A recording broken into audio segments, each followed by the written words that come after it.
Boa noite. A Câmara dos Deputados já começou a analisar a proposta de emenda à Constituição para reduzir a maioridade penal de 18 para 16 anos.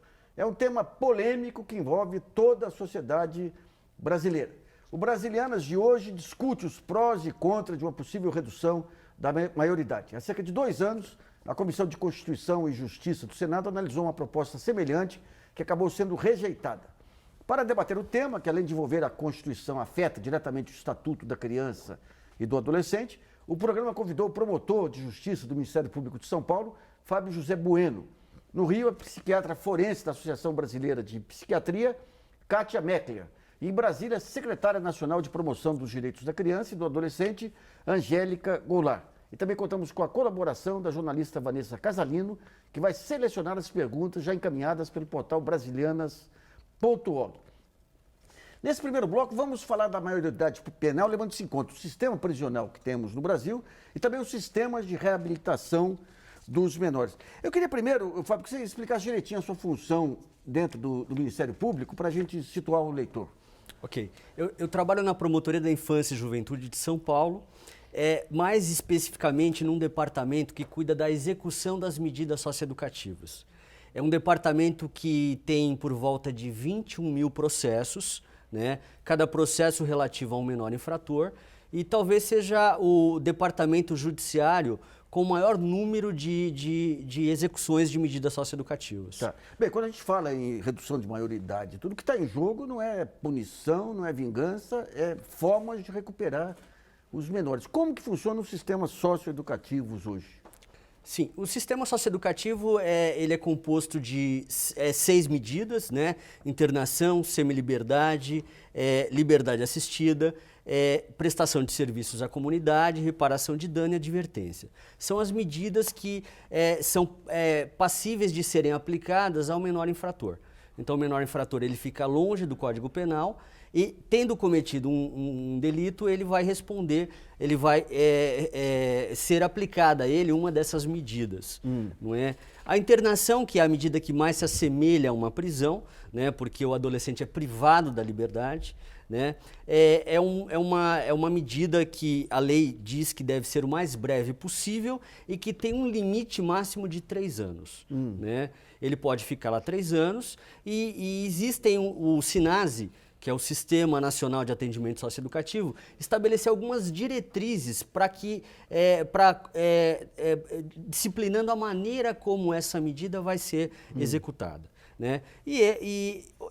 Obrigatoriamente, o interno ele tem que ter atendimentos psicológicos, sociais, pedagógicos, ele tem que frequentar a escola, ele tem que ser submetido a ensino profissionalizante. Enfim, são várias frentes de atuação. E na prática, como se dá isso aí?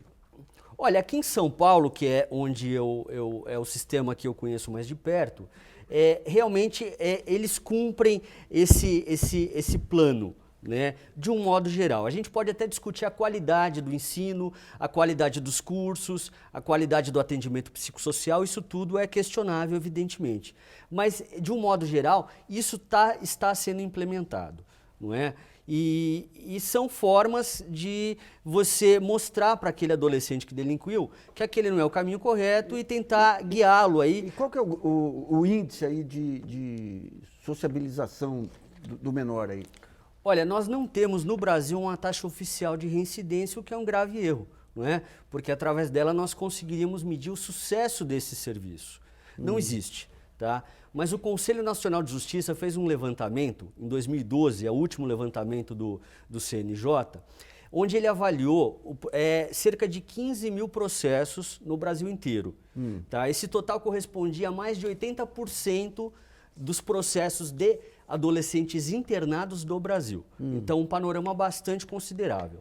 E nesse universo de 15 mil processos, apurou que 54% desses adolescentes eram reincidentes.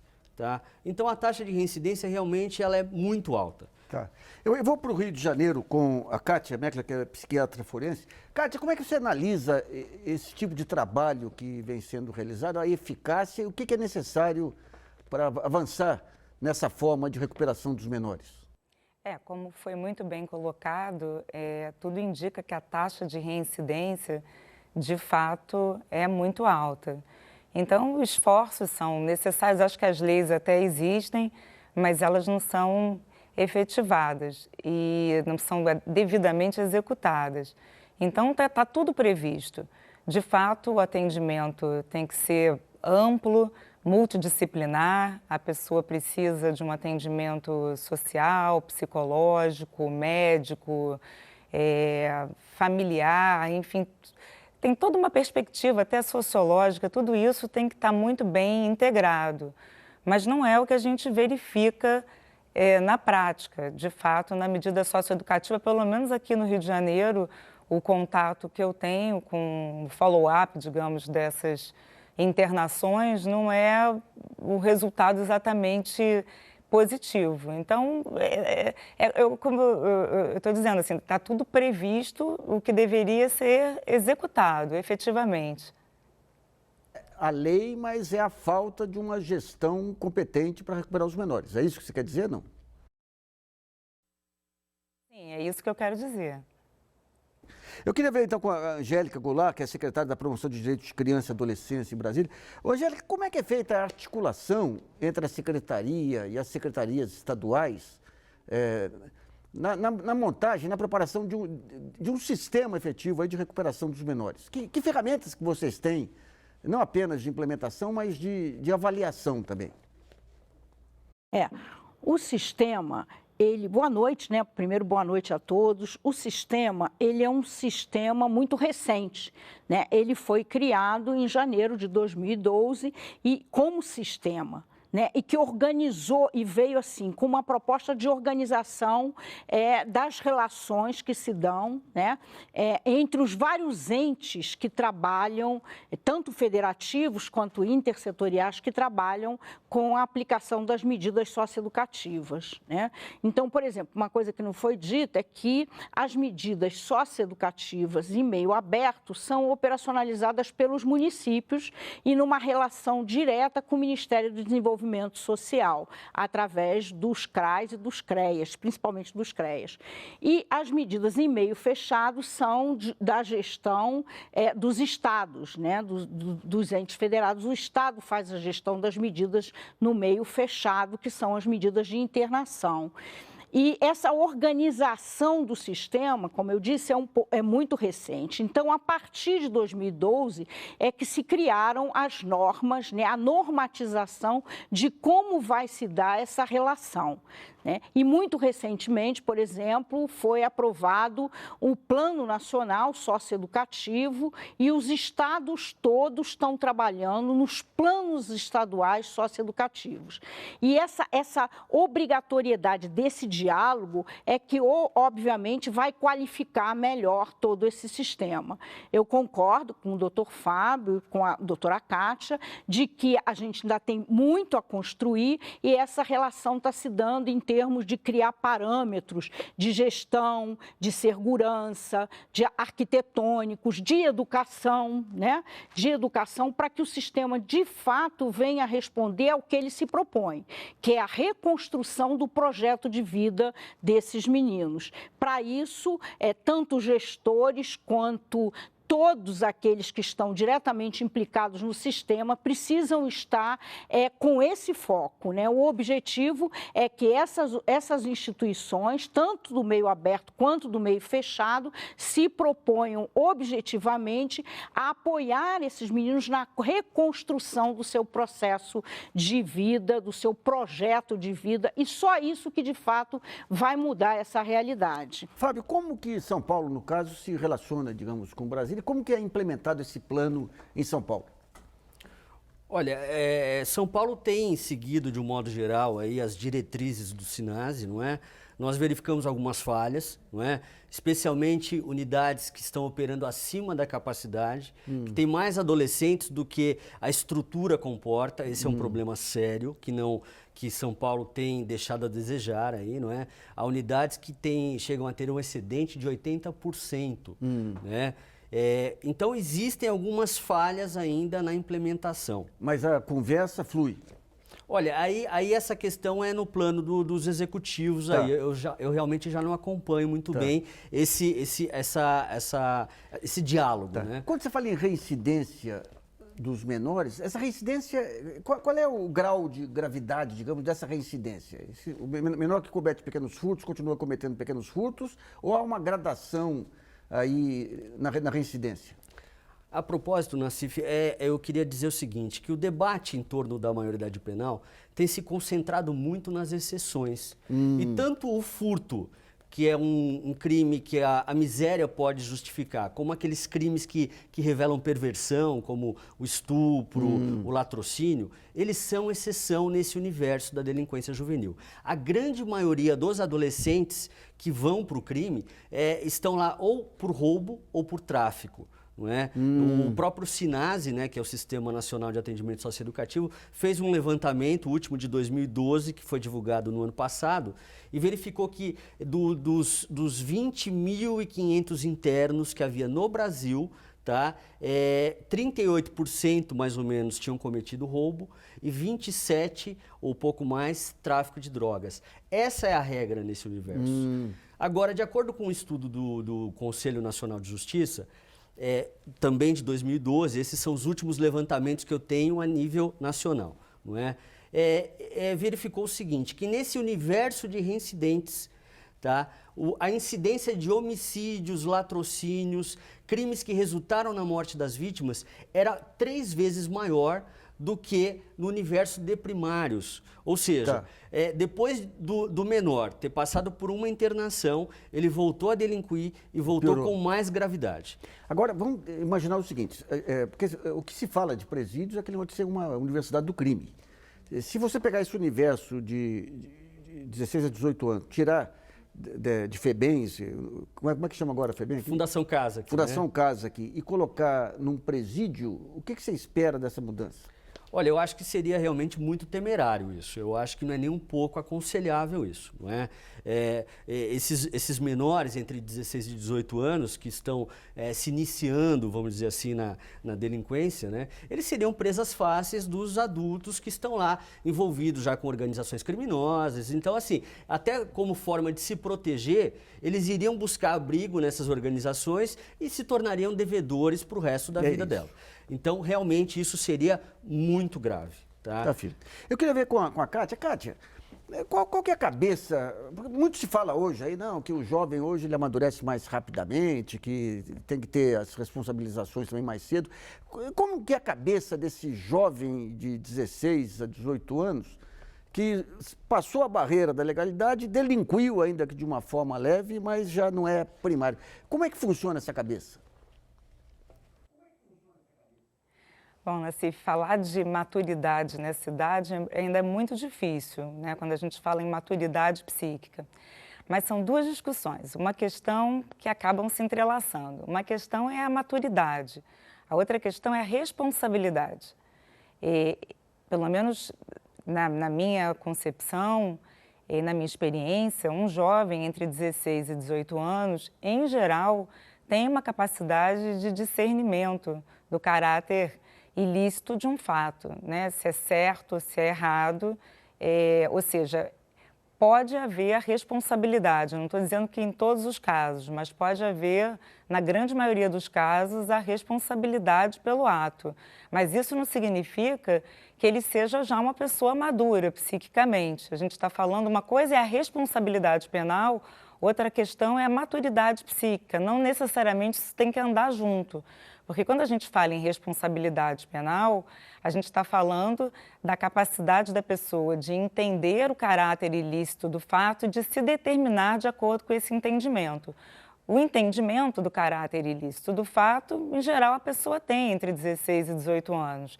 Até muitas vezes antes ou muitas vezes depois também. Por isso que é uma seara de muita especificidade.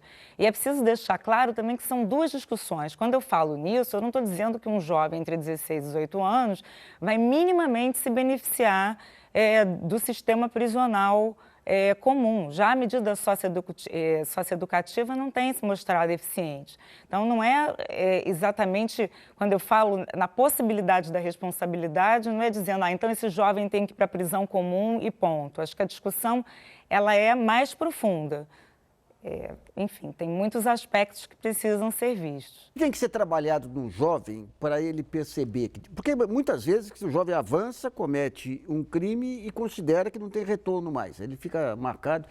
Que trabalho que tem que ser feito para ele entender que ele pode voltar atrás, se recuperar e ter um recomeço? Onde que pega aí a roda?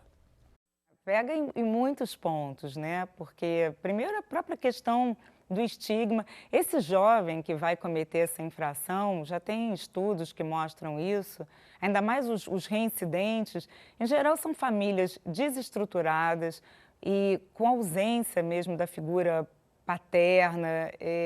Existe toda uma questão de falta de estrutura. Então, o problema é muito sério dentro da perspectiva sociológica. Então, isso tem que ser profundamente visto, né? A sociedade, essa forma injusta, tudo isso tem que ser muito bem visto. E a questão do estigma, ela fica muito grande, porque essa pessoa, quando ela sai da medida, a medida já tem esses problemas, essas deficiências todas. E ela volta para o meio, que é um meio, muitas vezes, muito facilitador para a prática de novos delitos, até porque as oportunidades também já são reduzidas para quem não cometeu delito nenhum. Imagina uma pessoa que já tem esse estigma. Então, o trabalho, ele realmente tem que ser feito com muitas vertentes, né? São vários setores unidos para poder, de alguma maneira, trazer esse jovem a perspectiva de uma ressocialização, uma reconstrução realmente da vida. Às vezes não é nem uma reconstrução, é uma construção mesmo de uma vida que nunca foi adequadamente, teve essa oportunidade, né, da verdadeira construção. Tem a ver com a Angélica. Angélica, quando a gente fala em, digamos, uma política para jovens, assim, ela é sistêmica, né? Ela envolve, de um lado, a questão da segurança pública, mas envolve a educação, envolve esportes, envolve assistência social. De que maneira que vocês atuam de forma sistêmica? Você tem... essas políticas são montadas também com o Ministério da Educação, de Esportes, com ONGs. Como que é a estrutura que pensa uma política sistêmica para jovens? Então, mas aí nós temos que pensar, sim, em todas as ações que nós temos, elas são sempre intersetoriais, né? Mas essa é uma construção ainda muito nova, né? Por exemplo, quando nós sentamos, tanto dentro das comissões intersetoriais que constroem a política, que propõem a política, assim como o Conselho Nacional do Direito à Criança e Adolescente, que tem uma composição que é paritária entre sociedade civil e governo, numa ampla composição aí de todos os ministérios, para que essas construções venham atender a toda a complexidade que é a vida de um menino ou de uma menina em sociedade. Então, hoje nós temos, assim, um movimento muito grande, né, de inclusão social, que nós esperamos que muito em breve possa repercutir de uma forma mais objetiva nesse cenário que nós estamos aqui diante de nós hoje nessa discussão, né? Por isso que eu acredito que a convocação é para que a gente tenha bastante responsabilidade, né, na deliberação de qualquer coisa que vai interferir diretamente na vida desses meninos, né? E a gente chama de adolescentes, pelo Estatuto da Criança e Adolescente, aquela faixa etária que vai de 12 a 18 anos. Então, essa composição, ela é muito bem... Todos, por exemplo, nós chegamos ao Ministério da Educação e até porque todas as propostas, né, de um amplo programa de educação para esses meninos envolveriam uma deliberação do Conselho Nacional de Educação. Então, o Conselho Nacional de Educação está todo debruçado sobre a construção das diretrizes nacionais para a socioeducação. Isso a política da saúde tem uma política construída para o atendimento dos meninos que cumprem medidas socioeducativas. E elas estão todas integradas, né, dentro de uma concepção, ou que seja desse Plano Nacional de Atendimento Socioeducativo, que vai ter o seu desdobramento nos estados. E como que funciona a estrutura dos conselhos tutelares aí? Eles têm eficácia, efetivamente? Eles são, digamos, a mão longa aí desse sistema socioeducativo ou ainda tem que aprimorar muito? O Conselho Tutelar, por exemplo, ainda está, a medida socioeducativa em si, quando o jovem comete um ato infracional, essa circulação dele está muito mais no âmbito da segurança pública, da justiça e depois do atendimento pelas estruturas, né, do Estado, do que relacionado diretamente à competência do Conselho Tutelar. Né? Normalmente, ele passa pelo Conselho Tutelar numa fase anterior ao cometimento do ato infracional, embora esteja dentro da competência dos Conselhos Tutelares acompanhar as instituições, as organizações, né? E proceder aos encaminhamentos, especialmente quando chega alguma notificação para ele, para os órgãos responsáveis dentro do sistema de garantia de direitos. Bom, vamos a uma pergunta selecionada pela jornalista Vanessa Casalino, lembrando que o programa já foi gravado e as perguntas selecionadas a partir do nosso portal brasilianas.org. Vanessa.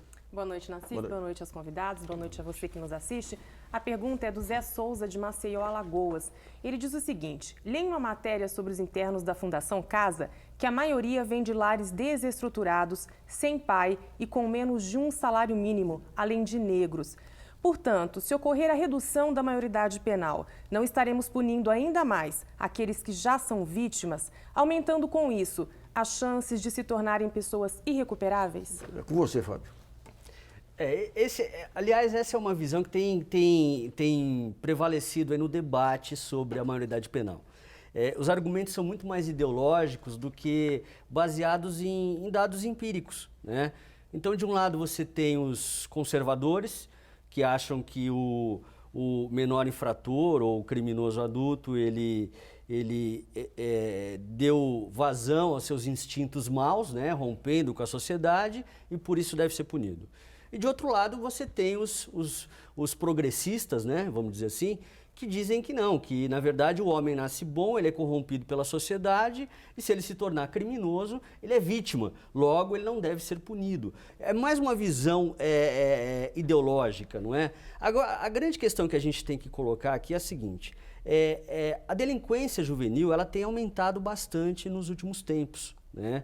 De acordo com um levantamento do Sinase, em 1996, havia por volta de 4.000 adolescentes internados ou em semiliberdade no Brasil. Hoje, esse número deve estar em volta de 22.000. Isso aí é uma prova da competência das organizações criminosas que aliciam esses jovens? Também, porque são muitos os adolescentes envolvidos com o narcotráfico, né? Eles são uma mão de obra qualificada, né? Na medida em que eles não são punidos. Se você reduz para 16... o crime organizado não vai buscar os de 14? Já tem acontecido isso. Já né? tem, né? Já tem acontecido. Agora, a grande questão é realmente, na verdade, o combate ao crime ele envolve várias frentes. Tá? Uma delas é a inclusão social, é a redução da pobreza, talvez a mais efetiva, porque ela vai prevenir o crime, não é? E prevenindo o crime, todo mundo ganha com isso, ganha o criminoso em potencial, ganha a sociedade. Mas vamos pegar só um pontinho para encerrar esse primeiro bloco. Claro. Tempos atrás, houve uma pesquisa do PNAD, do IBGE, que mostrou que em lares que você tinha aposentado, com a melhoria da aposentadoria, né, ou pensionista, aumentava a propensão das crianças, entravam mais tarde no mercado de trabalho, estudavam mais tempo, e daí houve aqui no mercado o pessoal da tendência do Maílson tentando provar que o aumento da aposentadoria aumentava a propensão à vagabundagem das crianças. Ou seja, você tem uma estrutura medieval também no pensamento de uma parte aqui do país que é terrível, né? Mas nós vamos discutir no próximo intervalo, no próximo bloco. Brasilianas, volta logo.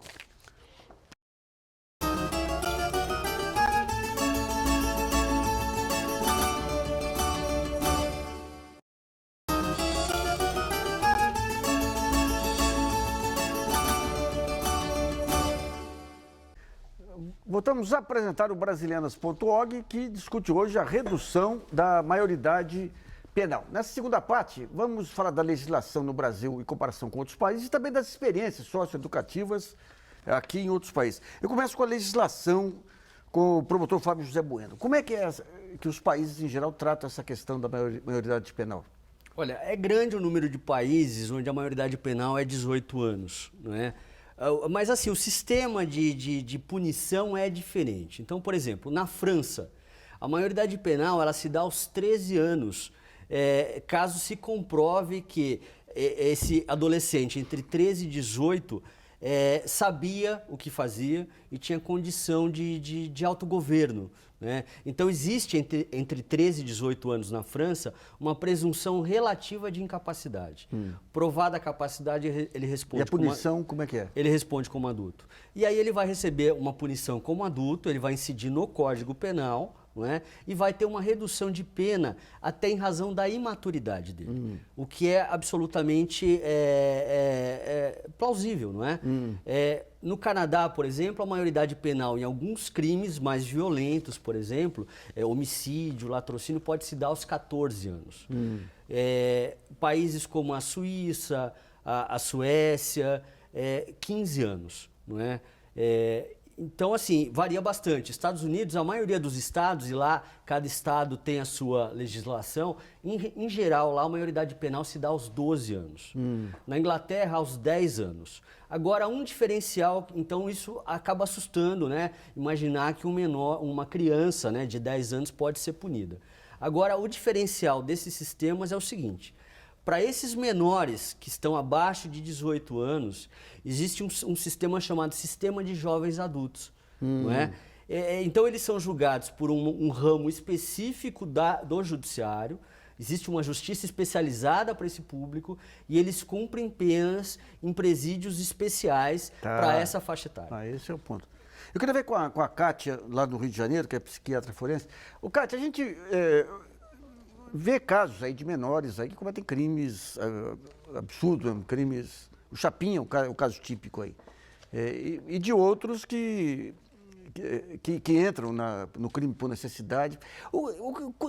Do ponto de vista psiquiátrico, sem querer voltar lombroso, como é que se analisa, digamos, os perfis desses jovens? Tem alguns que já nascem com distúrbios que levam a isso e outros que são induzidos a isso. Como é que é a lógica na cabeça do jovem? Muito cuidado, né, Nassif, com essa coisa de voltar ao lombroso, mas as pessoas, todos nós, nascemos com um temperamento, chamado temperamento, que tem a ver com a nossa herança, né, que é genética, que é uma forma, assim, a gente nasce com determinadas tendências. Já tem estudos avançados hoje no meio psiquiátrico falando em 4 tipos de temperamento. Isso começou até com Hipócrates, lá atrás, que foi considerado simbolicamente o pai da medicina, que falava no temperamento sanguíneo, no colérico, no fleumático, no melancólico. Então, assim, tem alguma coisa que realmente a gente... uma tendência a ter um determinado humor, algumas emoções que a gente herda e que a gente traz realmente geneticamente, é uma herança. Então, não é que a gente nasce criminoso, ou nasce mal, ou nasce bom, mas a gente nasce com determinadas tendências. E a personalidade, ela é a junção do temperamento com o caráter, né? O caráter, ele tem uma porção que é genética, que é biológica, mas tem uma porção, e aí é que entra muito tudo que pode ser feito, que é tudo que a pessoa experiencia, que ela vivencia, né? Desde que ela nasce, a interação dela com o ambiente. Então, naturalmente, se uma pessoa, vou dar um exemplo, alguém que tem um temperamento mais colérico, o que quer dizer esse colérico? Não é só cólera. Pessoas com temperamento colérico, por exemplo, têm uma tendência a serem muito determinadas, né, ousadas no que fazem, mas também o lado negativo é uma baixa tolerância à frustração, não suportam quando perdem alguma coisa, podem reagir, né, de forma mais impulsiva, de forma mais agressiva. Então, uma pessoa, por exemplo, com uma tendência assim, e que tem na sua educação, na sua formação, no seu ambiente familiar, uma facilitação para aquilo que o temperamento tem de pior e não para aquilo que tem de melhor, ela pode ir indo para um lugar que não é nada bom, né? No sentido até da prática de um delito. Então, eu acho que essa ideia de que já já tem uma natureza criminosa, isso está bastante ultrapassado. Mas, de fato, nós temos tendências e, de fato, o meio é importantíssimo, tem um peso imenso para a gente desenvolver o melhor que tem na gente, né? E não o pior.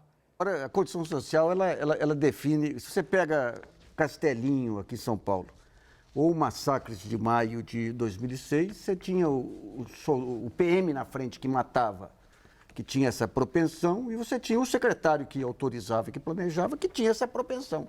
Simplesmente a condição social deu a cada instinto assassino o seu estilo aí. Eu queria ver com a Angélica, lá em Brasília. Angélica, se for pegar as experiências internacionais aí de ações socioeducativas, o que você destacaria hoje? Quem que está na vanguarda? Que tipo de metodologia e de princípio que tem norteado essas pesquisas mais eficazes?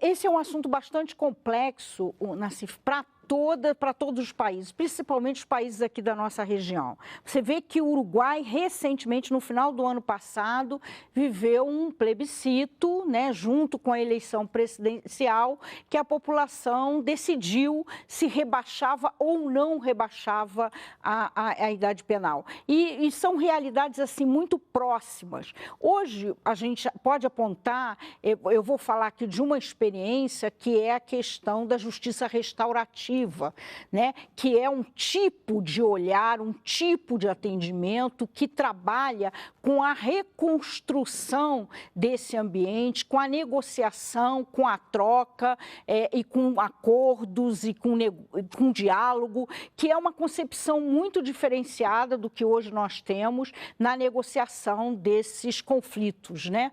Então, eu acredito que essa é uma prática que está despontando aí como uma alternativa importante, e o Brasil é uma liderança nesse processo de trazer essa discussão.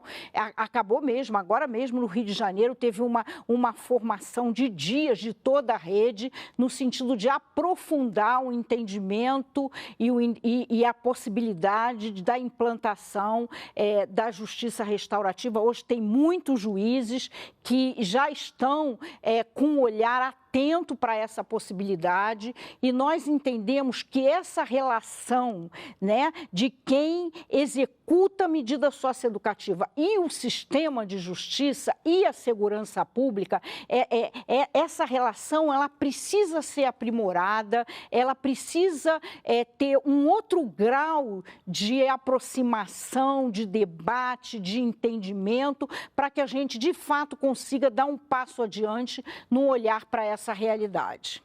Ô, Fábio, você convive aí, eu tenho alguns amigos juízes aí que convivem aí com um crime mesmo, né? Então você tem, digamos, nesse meio você tem os chapinhas da vida, e você tem a molecada aí que entrou meio inadvertidamente nessa onda. De que maneira que, digamos, o sistema trata os dois lados aí? Se misturam nessas casas de tipo FEBEM? Como é que é para impedir que, digamos, esse lado barra pesada não contamine o outro lado? Olha, aqui em São Paulo existem quase 200 unidades, então, de um modo geral, eles ainda conseguem fazer uma seleção, separando o primário do reincidente, estabelecendo faixas etárias em cada unidade, não é? Por que tanta rebelião que a gente vê anunciado aí? As rebeliões até que diminuíram na medida em que o atendimento socioeducativo foi descentralizado. Tá. As unidades hoje são menores, né? Então, se a gente lembrar da FEBEM, da unidade do Tatuapé, que ensejou até uma intervenção da OEA, né? Então, lá era um complexo que chegou a ter 1.800 adolescentes. Então, realmente, a coisa estava fora de controle. Eram maus tratos, rebeliões, fugas. Isso reduziu um pouco hoje, já que nós temos unidades menores. De acordo com o SINASE, uma unidade de internação tem que ter 40 adolescentes. Tá? E como é que é aqui em São Paulo? Não, existem unidades que estão muito acima disso. né, especialmente as unidades de atendimento inicial, de internação provisória, que é aquela em que o adolescente ainda está respondendo ao processo, essas são as mais superlotadas. O que é uma superlotação? Olha, nós temos superlotação de todo tipo aqui. Nós temos superlotação que o excedente é de 6, de 10 adolescentes, mas também há unidades, como eu disse aqui, que estão com um excedente de 80, não é? Qual é a questão disso? Não é nem o espaço físico também é importante. Tá? Mas o mais prejudicado aí é o atendimento socioeducativo. Um assistente social, um psicólogo que deveria atender 20 adolescentes, e é um trabalho árduo, especialmente do assistente social, né, que tem que buscar escola, tem que buscar a colocação desse adolescente na sociedade, né, fica prejudicado, porque ele teria que atender 20 adolescentes, ele atende 30, 40. O trabalho fica realmente muito ruim. Vamos a mais uma pergunta enviada através do portal brasilianas.org, selecionada pela jornalista Vanessa Casalino. Lembrando que o programa de hoje foi gravado e, portanto, as perguntas já foram enviadas e selecionadas. Vanessa. Bom, a pergunta vem de Bacunim Nascimento Penha e ele não diz de onde que ele é. Ele pergunta o seguinte: a atual PEC da Câmara não é inconstitucional porque envolve uma cláusula pétrea? Vamos deixar para o terceiro bloco que a gente vai discutir essa PEC, as duas PECs? Quer outra? Vamos pegar outra então? Bruno Ribeiro, de São Bernardo, aqui de São Paulo, pergunta o seguinte: é possível pensar em uma redução da maioridade penal sem uma reforma presidiária, já que os números indicam que a reincidência dos que saem hoje do sistema carcerário chega a 70%? Eu vou com a Kátia. O que você acha, Kátia? Bom, eu acho complexo. Uma coisa que eu só queria completar rapidinho, porque eu sou médica também, que existem muitas situações, a gente fala muito de questão sociopedagógica, psicológica, mas tem na infância, na adolescência, a gente vê muitos distúrbios, como o déficit de atenção com hiperatividade, tem o próprio distúrbio de conduta, que às vezes se torna uma psicopatia, quadros psicóticos, isso tudo tem que ser sempre diagnosticado, tem que haver prevenção nesse sentido. Eu só queria completar, porque eu não podia deixar de falar isso. Mas em relação à redução propriamente dita, eu acho que, assim, tecnicamente, eu já falei anteriormente, eu penso que, em termos de responsabilidade, na grande maioria dos casos, o jovem pode, sim, ser responsável pelo ato e aí, nesse caso, a redução cabe. Mas, como foi muito bem apontado pelo promotor Fábio, em relação a outros países, o sistema francês, alguns estados americanos, a gente tem que pensar na especificidade. A gente tem que ter um sistema que possa dar conta da especificidade. Todo adolescente que cometer um ato infracional deveria ser, então, avaliado numa perspectiva multidisciplinar, médica, psicológica, social, teria que ser muito bem visto e certamente uma especificidade nesse cumprimento de pena que teria um caráter muito mais reabilitador em termos de tratamento psicológico, médico, pedagógico, tudo isso. Então, a especificidade é a palavra-chave. Só reduzir não vai resolver a questão e eu acho que, infelizmente, eu tenho visto muito debate mais orientado dentro de um viés muito mais político, ideológico, do que das questões que eu acho que são mais importantes de serem discutidas. Bom, vamos para o segundo intervalo e brasilianas.org volta já.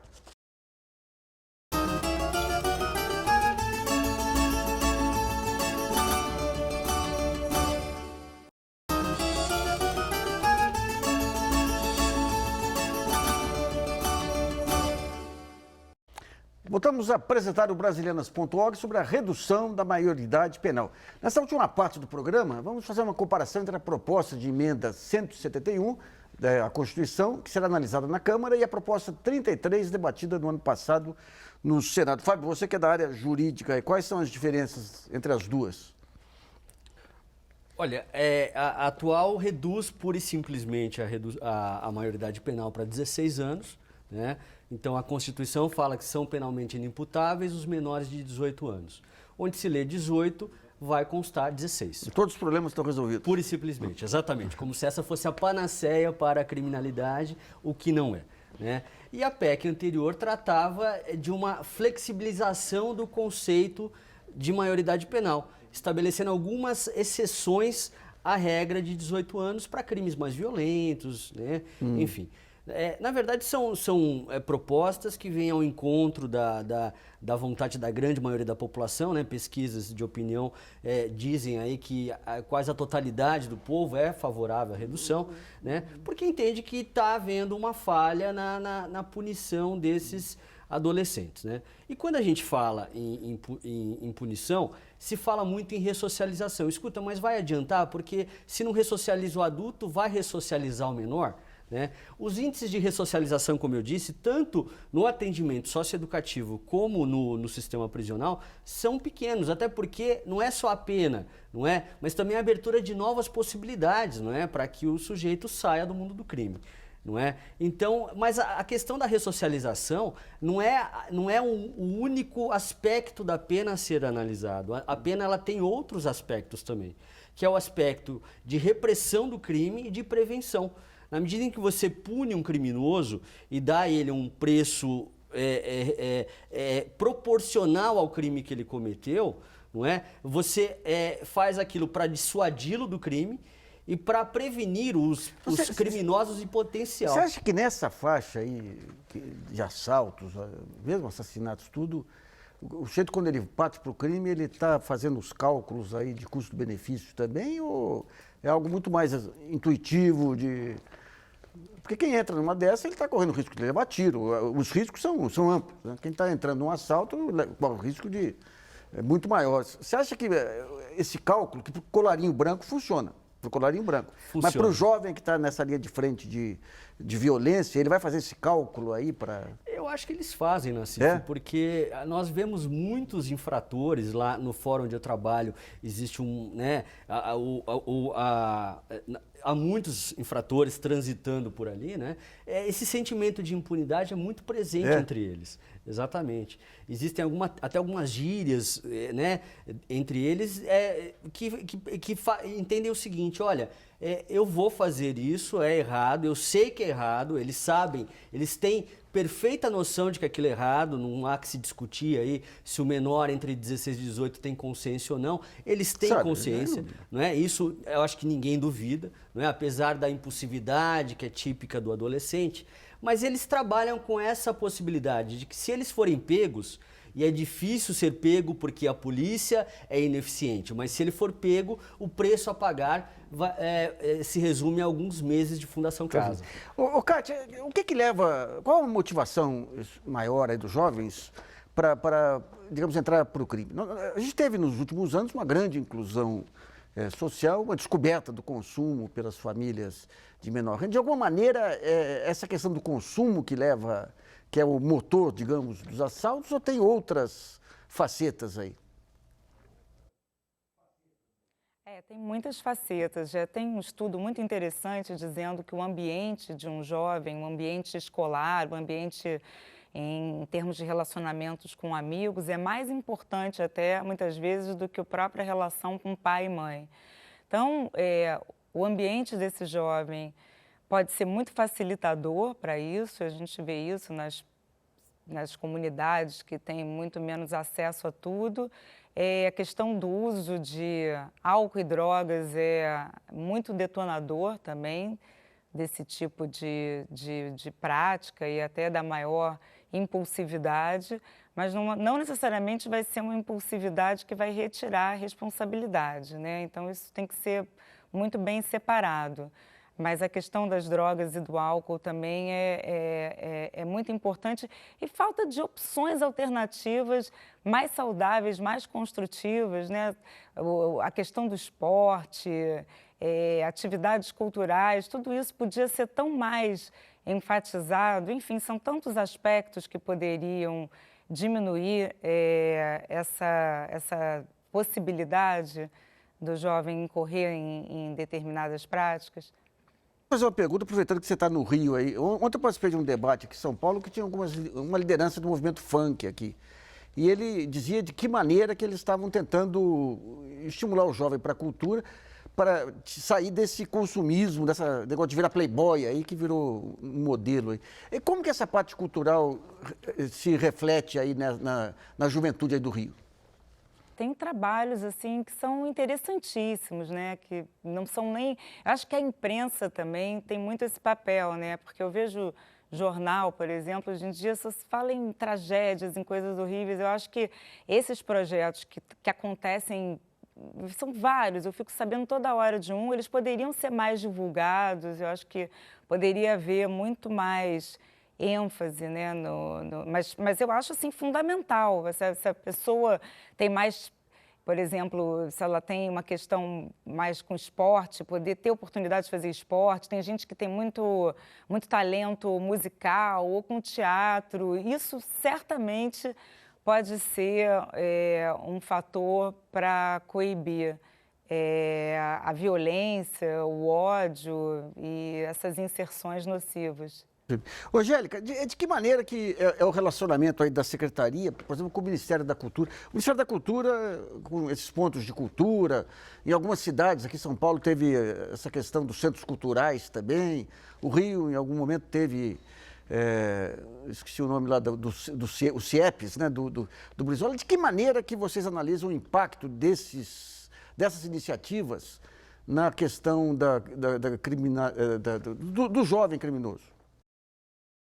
Não, nos últimos anos, a gente conseguiu uma penetração muito grande, uma ampliação muito grande nos programas, tanto nos programas relacionados à inclusão esportiva como à inclusão cultural.